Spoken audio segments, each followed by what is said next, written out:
حدیث مبارک۔ حضرت محمد صلی اللہ علیہ وآلہ وسلم نے فرمایا، جھوٹ بولنا 3 جگہ جائز ہے۔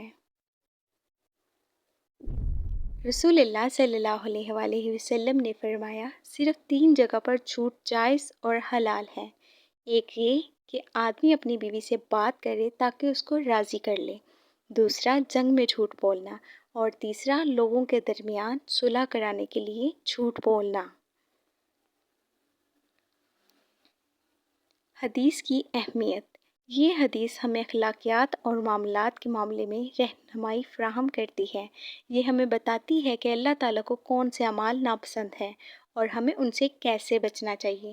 اس حدیث پر عمل کر کے ہم اللہ تعالیٰ کی رضا حاصل کر سکتے ہیں اور قیامت کے دن کے عذاب سے بچ سکتے ہیں۔